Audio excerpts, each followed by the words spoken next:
Hello, this is the Bible History School.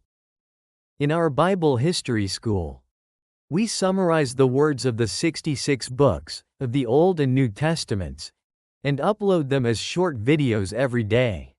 It makes it much easier to understand the text and overall flow of the Bible. The Old Testament has 39 books and 929 chapters. The New Testament has 27 books and 260 chapters. And the 66 books of the Old and New Testaments have a total of 1,189 chapters. It takes 1,189 days to read one chapter of the Bible every day. If you just read the Bible, there are many parts that are difficult to read and understand. So, we summarized the key contents of each chapter and created short videos. It is much easier to understand the content if you watch the appropriate videos together than if you just read the sentences. We made it into easy sentences, middle and high school students can easily understand. Not only students but also ordinary people who have a hard time reading the Bible due to their busy daily lives. It is good for them to meditate on one chapter of the Bible every day. I hope you will encourage your children, parents, friends, and neighbors to read the Bible. In addition, the Bible History School is currently serializing Revelation and World History with great acclaim. We would appreciate it if you could subscribe together. Your support and encouragement have given us a lot of strength in producing Bible a Day in Revelation and World History. Thank you very much. 2 Samuel, chapter 1. David hears the news of Saul's death. When David heard the news of Saul's death, he was deeply saddened. Many Israelite soldiers had died in the battle on Mount Gilboa. The news that Saul and his son Jonathan were among them was a great shock to David. The Amalekite youth who brought the news said that Saul was in so much pain that he asked for death. The youth then gave David King Saul's crown and bracelet. When David heard the young man's story, he was furious and had him executed for murdering the Lord's anointed. Afterward, David tore his clothes and fasted with his people in mourning. He composed a mournful song in honor of Saul and Jonathan, sincerely mourning the death of the two warriors. Saul was king of Israel, and Jonathan was David's close friend. Their deaths left a deep sense of loss in David's heart. Provided by the Bible History School. If you subscribe and set up notifications, you can receive one chapter of the Bible every day. 2 Samuel, chapter 2. David becomes king of Judah. After King Saul's death, David sought God's will and asked where he should go. According to God's answer, he went up to Hebron. There, David was welcomed by the people of Judah and became king. Meanwhile, Abner, Saul's commander, took Saul's son Ishbosheth and crossed over to Mahanaim. Abner made Ishbosheth king of Israel, entering into a conflict with David. Ishbosheth became king at the age of 40 and ruled Israel for 2 years. However, the men of the tribe of Judah followed David. The armies of David and Ishbosheth met at Gibeon and engaged in battle. Abner suggested to Joab that the young men should challenge each other. 12 men each fought, but all were killed. After a fierce battle, Abner was pursued by Joab's brother, Asahel, and ended up killing him. As the battle continued, Abner pleaded with Joab for a truce, and Joab complied. 20 men from David's army, including Asahel, were killed, while 360 from Abner's army were killed. Joab buried Asahel in Bethlehem and returned to Hebron. Provided by the Bible History School. If you subscribe and set up notifications, you can receive one chapter of the Bible every day. 2 Samuel, chapter 3. Abner betrays Ishbosheth. A long war raged between the house of Saul and the house of David. Abner, commander-in-chief of Saul's army, came into conflict with Saul's son, Ishbosheth. Abner strongly opposed Ishbosheth and decided to defect to David. He then made a crucial offer to hand over all of Israel to David. David accepted Abner's offer on the condition that he received the return of his former wife, Michal. Abner then tried to persuade the elders of Israel to establish David as the new king. Abner had made a covenant with David and was returning in peace. However, tragedy struck when Joab, the commander of David's army, murdered Abner out of personal vengeance.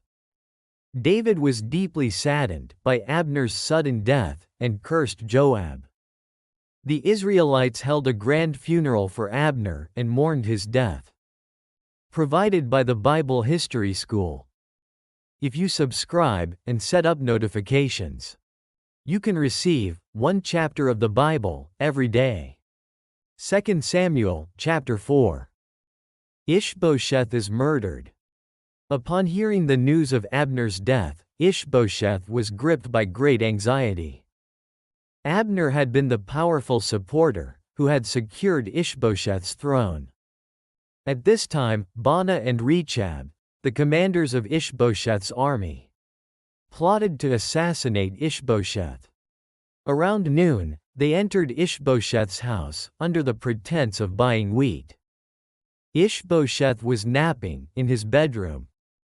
Baanah and Rechab beheaded Ishbosheth with a sword, killing him. They took Ishbosheth's head to Hebron and presented it to David. However, David, enraged by their actions, had them executed for murder. David ordered that Ishbosheth's head be buried with honor in Abner's tomb. In doing so, he showed respect for Saul's family. Provided by the Bible History School. If you subscribe and set up notifications, you can receive one chapter of the Bible every day. 2 Samuel, chapter 5. David becomes king of all Israel. After Ishbosheth died, all the tribes of Israel came to David in Hebron. The elders of Israel came to Hebron and made a covenant with David before the Lord. They anointed David king over all Israel. David became king at the age of 30, and he reigned over Israel for 40 years. King David and his men went to Jerusalem to attack the Jebusites. But the Jebusites said, "You shall not enter here." Then, King David said, "Go up to the watercourse and attack the Jebusites." So, David captured the stronghold of Zion and called it the City of David. King David lived in the city and grew stronger, and the Lord God was with him. King Hiram of Tyre sent envoys, lumber, and craftsmen to King David to build a palace. King David recognized that the Lord God had appointed him king of Israel. Provided by the Bible History School. If you subscribe and set up notifications, you can receive one chapter of the Bible every day. 2 Samuel, chapter 6. Moving the Ark of God to the city of David. King David gathered 30,000 men of Israel to move the Ark of God to the city of David. But when the oxen jumped up from the threshing floor of Nagon, Uzzah took hold of the ark. Because of this, God became angry and killed him. Fearful of this incident, King David placed the Ark of the Covenant in the house of Obed-Edom the Gittite for 3 months. The Ark of the Covenant brought blessings to Obed-Edom's house. Therefore, King David resolved to move the Ark of the Covenant to the city of David through the Levites, as God had commanded. Every 6 paces the Levites carrying the ark took. David sacrificed an ox and a fattened calf. King David, wearing a linen ephod, danced before the Lord with all his might, and rejoiced. When David's wife Michal saw him dancing, she despised him in her heart. David returned to the palace and rebuked Michal. Because of this, Michal remained childless until the day she died. Provided by the Bible History School. If you subscribe and set up notifications, you can receive one chapter of the Bible every day. 2 Samuel chapter 7. God's promise to David's kingdom. Peace came to King David. King David spoke to the prophet Nathan, comparing his cedar palace to the pitiful ark of God. Nathan initially agreed, but then received a message from God and relayed it to King David. God said that his descendants, not David, would build God's house. God also promised to establish David's kingdom forever. God said that, although he could discipline David's son, he would not withhold his mercy. God said, David's house and kingdom will endure forever. When Nathan relayed this message, King David went before the Lord and offered a prayer of thanksgiving. He was overwhelmed by God's grace for him and his family. And he confessed that it was all God's will. King David believed in God's promise and prayed that God would establish his house forever. Provided by the Bible History School. If you subscribe and set up notifications, you can receive one chapter of the Bible every day. 2 Samuel chapter 8. David wins wherever he goes. King David conquered the Philistines and captured Metheg-Ammah. He also defeated Moab, forcing them to submit and collecting tribute. He defeated Hadadezer, king of Zobah, and defeated his army. He placed a garrison in Damascus Aram and collected tribute. He also captured Hadadezer's gold shield and brought it to Jerusalem. He killed 18,000 Edomites in the Valley of Salt and placed a garrison in Edom, making them servants of David. Wherever David went, the Lord gave him victory. David ruled all Israel, exercising justice and righteousness. Joab was commander of the army. Jehoshaphat was recorder. Zadok and Abiathar were priests. And Sariah was secretary. Benaiah was in charge of the Sherethites and the Pelethites. King David's sons also served as officials. Provided by the Bible History School. If you subscribe and set up notifications, you can receive one chapter of the Bible every day. 2 Samuel chapter 9. King David and Mephibosheth. King David, fulfilling his oath to his old friend Jonathan, ordered his servants to search for any surviving members of Saul's royal family. The investigation revealed that Jonathan's son, Mephibosheth, was living in hiding in Lodebar, crippled in both legs. David summoned Mephibosheth to his palace, reassured him, and reminded him of his unwavering friendship with Jonathan. He restored to Mephibosheth all the land that had belonged to his grandfather Saul. He also made sure that Mephibosheth ate at his table like the other princes. Mephibosheth was deeply moved by David's great grace and humbled himself. David instructed Saul's servant Ziba to diligently manage Mephibosheth's land and provide for his family. Provided by the Bible History School. If you subscribe and set up notifications, you can receive one chapter of the Bible every day. 2 Samuel chapter 10. King David fights the Ammonites. King David sent a delegation to express his gratitude to Nahash, the king of Ammon, for his kindness. However, the king of Ammon instead framed them as spies, cut off their beards, and sent them away with insults. This angered David greatly. He sent his brave generals, Joab and Abishai, to fight against the combined forces of Ammon and Aram. Joab strategically divided his troops. deploying them against the Aramean mercenaries and the Ammonites. The units pledged to cooperate in times of crisis. The Israelite army, led by Joab, defeated the Aramean mercenaries first. Seeing this, the Ammonites fled helplessly before Abishai. Undaunted, Aram gathered their forces again and attacked Israel.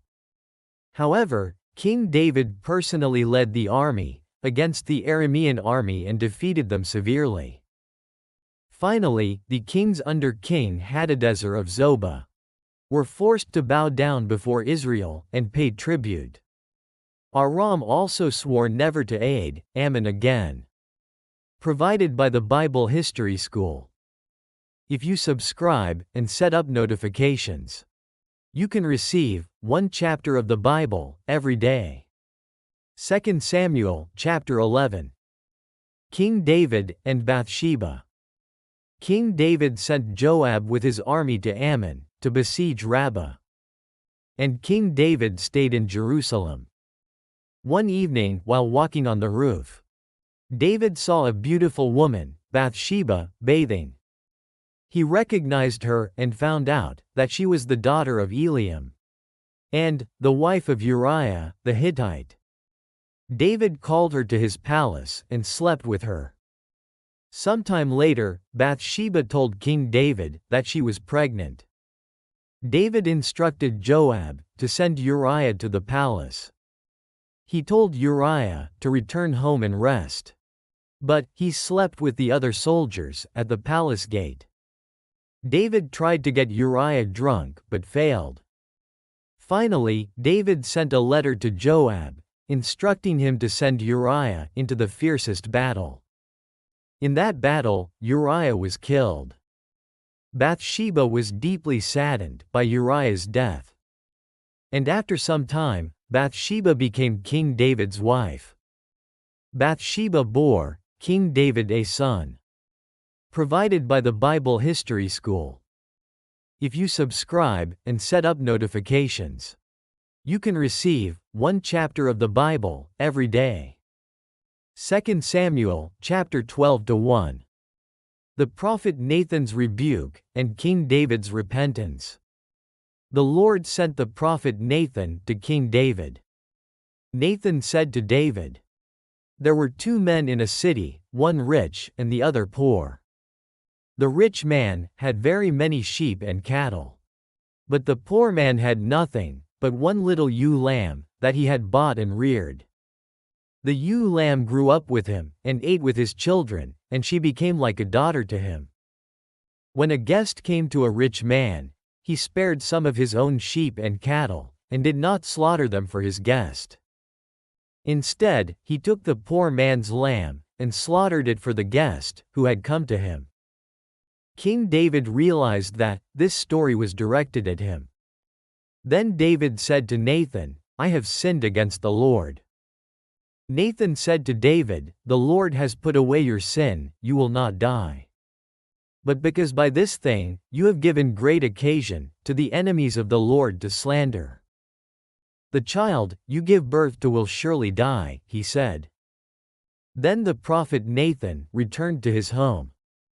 Provided by the Bible History School. If you subscribe and set up notifications, you can receive one chapter of the Bible every day. 2 Samuel chapter 12-2. The birth of Solomon. The prophet Nathan visited King David and rebuked him, pointing out each of his sins. David deeply repented of his terrible sins, including his adultery with Bathsheba and the murder of his loyal servant Uriah. God accepted David's repentance and forgave him. However, his first child born to Bathsheba tragically died. David fasted and prayed fervently for the child's life, but the child ultimately died. David overcame his grief and comforted Bathsheba. After this, Solomon was born to David and Bathsheba. Meanwhile, David's loyal general Joab had captured Rabbah, the capital of Ammon. David personally visited Rabbah and completely captured the city. David took the jeweled crown from the king of Rabbah and placed it on his own head. And he took a great deal of plunder from the city. David forced the people of Rabbah and the Ammonite cities into forced labor. King David returned to Jerusalem with his victorious army. Provided by the Bible History School. If you subscribe and set up notifications, you can receive one chapter of the Bible every day. 2 Samuel chapter 13. Amnon, Tamar, and Absalom's revenge. Amnon, King David's eldest son, fell in love with his half-sister Tamar. However, through the cunning scheme of his friend, Jonadab, he committed the crime of raping Tamar. However, Amnon later hated Tamar and banished her. Tamar's older brother, Absalom, was enraged by this incident, hated Amnon, and planned revenge. 2 years later, Absalom invited all the princes to sheep-shearing day. Absalom exacted revenge by murdering Amnon. The other princes were so shocked that they each mounted their mules and fled in panic. Afterwards, Absalom fled to Talmai, son of his maternal grandfather, King Ammihud of Geshur. Absalom lived there in exile for 3 years. As time passed, King David began to somewhat forget the loss of Amnon. However, he still couldn't shake off his longing for his son Absalom. Provided by the Bible History School. If you subscribe and set up notifications, you can receive one chapter of the Bible every day. 2 Samuel chapter 14. King David reconciles with Absalom. Joab, through the woman of Tekoa, pleaded with King David to forgive Absalom. The woman used the sad parable of a widow who had lost her son to seek the king's profound mercy. David, recognizing his sin, ordered Absalom to be brought to Jerusalem. Absalom finally returned to Jerusalem. However, for the next 2 years, he suffered without seeing the king. So Absalom summoned Joab and tried to send him to the king. However, when Joab refused to come, he set fire to his barley fields to lure him out. Absalom then earnestly pleaded with Joab to arrange a reconciliation with King David. Joab finally went to David and relayed Absalom's words in detail. David decided to summon Absalom, and he kissed him. Thus, Absalom achieved a complete and touching reconciliation with his father, David. Provided by the Bible History School. If you subscribe and set up notifications, you can receive one chapter of the Bible every day. 2 Samuel chapter 15. Absalom rebels. Absalom prepared a magnificent chariot and a bodyguard of 50 men. Absalom flaunted his princely authority and sought to win the hearts of the people. He harbored ambitions of going to Hebron and becoming king. He lied to his father, David, concealing his intentions. Absalom brought Ahithophel, a man of great wisdom, to his side. In doing so, the power of the rebellion grew further. King David heard that the hearts of the Israelites had turned to Absalom. So David left Jerusalem and embarked on a painful journey of exile. He left 10 concubines behind to guard the palace. King David covered his head and ascended the Mount of Olives in sorrow. His loyal servants followed him. However, David ordered the Ark of the Covenant to be returned to Jerusalem. He sent his friend Hushai to Jerusalem to plot to disrupt Absalom's plans. David prayed earnestly to God to make Ahithophel's plan foolish. Provided by the Bible History School. If you subscribe and set up notifications, you can receive one chapter of the Bible every day. 2 Samuel chapter 16. Absalom's entry into Jerusalem. While King David was fleeing from Absalom's rebellion, He met Ziba, Mephibosheth's servant. Ziba lied, claiming that Mephibosheth, King Saul's grandson, was seeking to reclaim the kingdom. David believed Ziba, and gave him all of Mephibosheth's property. Meanwhile, when David reached Bahurim, Shimei appeared, cursed King David, and threw stones at him. David's servants attempted to kill Shimei. However, David prevented this, and accepted Shimei's curse as God's discipline. Meanwhile, Absalom entered Jerusalem. David's friend Hushai deceived Absalom, and falsely became his confidant. Ahithophel suggested that Absalom sleep with David's concubines. This was a deeply humiliating act for David. It was also a ploy to strengthen Absalom's will to usurp the throne. David persevered through hardship, humbly accepting it as God's discipline. Provided by the Bible History School. If you subscribe and set up notifications, you can receive one chapter of the Bible every day. 2 Samuel, chapter 17. Hushai's plan and the death of Ahithophel. To thwart Ahithophel's plan, Hushai offered new advice to Absalom. Ahithophel urged Absalom to raise an army immediately. However, Hushai suggested gathering a larger army and attacking David directly. Absalom agreed and adopted Hushai's plan. Meanwhile, Hushai relayed this news to David through the priests Zadok and Abiathar. David then fled across the Jordan River. Ahithophel, disheartened by his advice, returned home and committed suicide. Absalom appointed Amasa as the new commander of the army. Absalom personally led the Israelite army and camped in Gilead. King David arrived at Mahanaim, where many people helped him. Thanks to this help, David and his army were able to regroup. Provided by the Bible History School. If you subscribe and set up notifications, you can receive one chapter of the Bible every day. 2 Samuel, chapter 18. Absalom's death and King David's tears. King David reorganized his army and set out to suppress Absalom's rebellion. King David appointed commanders of thousands and commanders of hundreds. And he put Joab, Abishai, and Ittai in command of the army.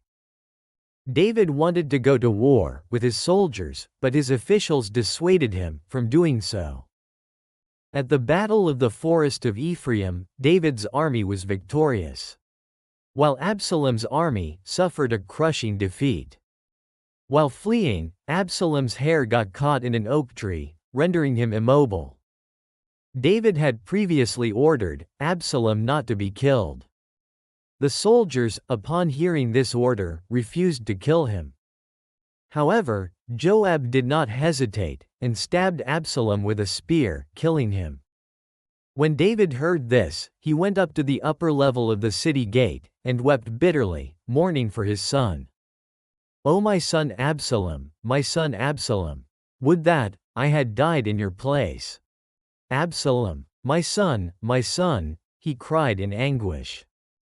Provided by the Bible History School. If you subscribe and set up notifications, you can receive one chapter of the Bible every day. 2 Samuel, chapter 19. The return of King David. When David heard the news that his son Absalom had died, he was overcome with grief. Joab rebuked King David, saying, "You love your son Absalom, the traitor, and you bring shame upon the people." Then King David arose and sat down at the gate of Mahanaim.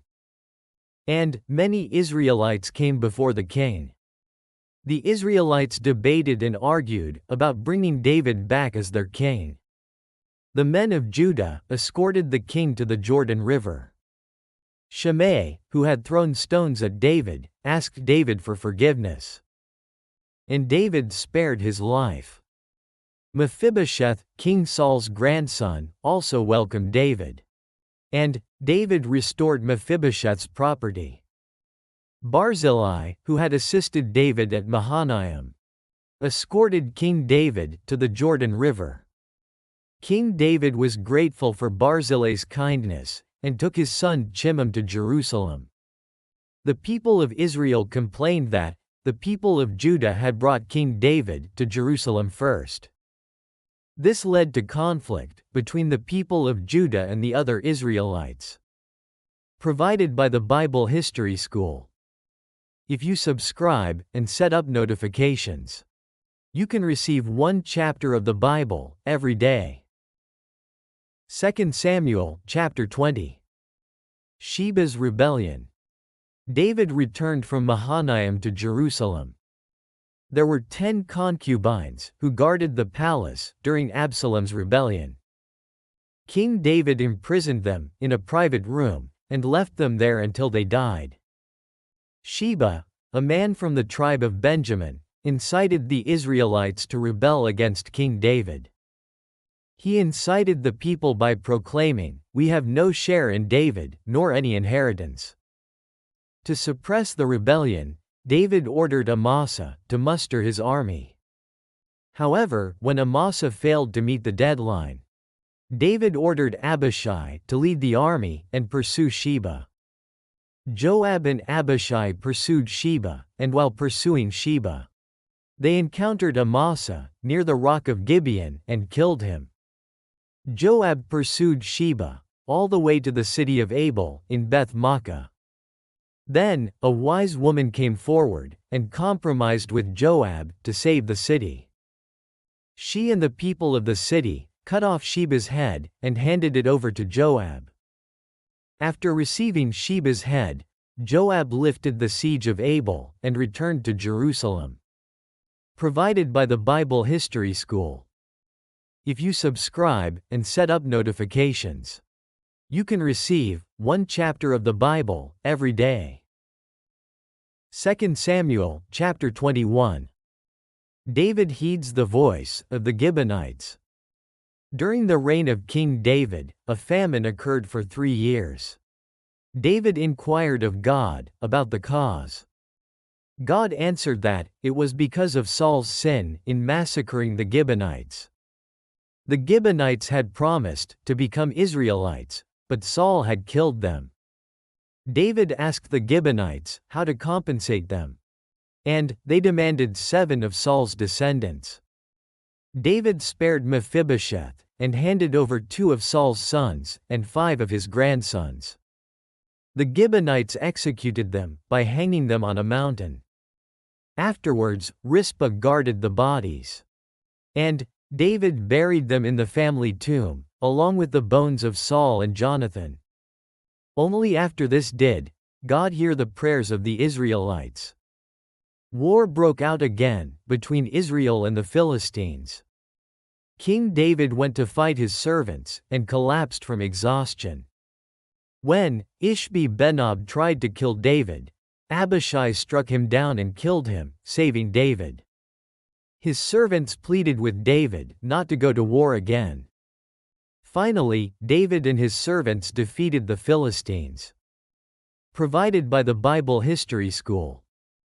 If you subscribe and set up notifications, you can receive one chapter of the Bible every day. 2 Samuel chapter 22. King David's Song of Victory. This song of victory was written by David on the day he was delivered from all his enemies and from Saul. David praised God, acknowledging him as his rock, fortress, deliverer, refuge, shield, horn, and tower. He recalled how God had delivered him from past suffering. David sang that God had saved him when the waves of death and the torrent of injustice overtook him. He also said that he had been saved because of his righteousness, purity, and following God's ways. He confessed that God was David's lamp, the one who illuminates the darkness. David also acknowledged that God had given him strength and subdued his enemies. He once again praised the Lord and prayed that he would bestow his everlasting love on David and his descendants. Provided by the Bible History School. If you subscribe and set up notifications, you can receive one chapter of the Bible every day. 2 Samuel chapter 23. King David's last words and his warriors. 2 Samuel chapter 23 records King David's last words and his warriors. As David reflected on his life, he expressed gratitude for God's prophecies and grace. He introduced himself as the son of Jesse, a warrior exalted in high places. He also praised God, calling himself the Anointed, King of the God of Jacob. David said, "He who rules righteously is like the morning sun at sunrise." King David introduced the warriors who had aided him. Joseph-Basshebeth, Eleazar, and Shammah distinguished themselves in battle against the Philistines. Abishai and Benaiah were also highly praised for their bravery. David's 30 warriors devoted themselves to him and played a crucial role in solidifying the foundation of his reign. The story of the 3 warriors risking their lives to draw water from the well of Bethlehem highlights their loyalty. Provided by the Bible History School. If you subscribe and set up notifications, you can receive one chapter of the Bible every day. 2 Samuel chapter 24. David takes a census. God commanded David to take a census of Israel to discipline them. Joab objected, but he could not disobey the king's command, and took the census from Dan to Beersheba. The census takers traveled throughout the land for 9 months and 20 days, returning to Jerusalem. Joab reported the number of people to King David. Israel had 800,000 and Judah 500,000. After the census, David, overcome with guilt, prayed to the Lord for forgiveness. The prophet Gad appeared and offered him a choice: 3 years of famine, 3 months of exile, or 3 days of pestilence. David prayed for mercy and chose the pestilence. So, the Lord sent a pestilence upon Israel, and 70,000 people died, from Dan to Beersheba. When an angel was about to destroy Jerusalem, the Lord relented and told the angel to hold back his hand. The angel of the Lord was at the threshing floor of Araunah, the Jebusite. So, David bought the land and built an altar to the Lord, offering burnt offerings and fellowship offerings. Then, the Lord answered his prayer for the land, and the plague on Israel was stopped. Provided by the Bible History School. If you subscribe and set up notifications, you can receive one chapter of the Bible every day.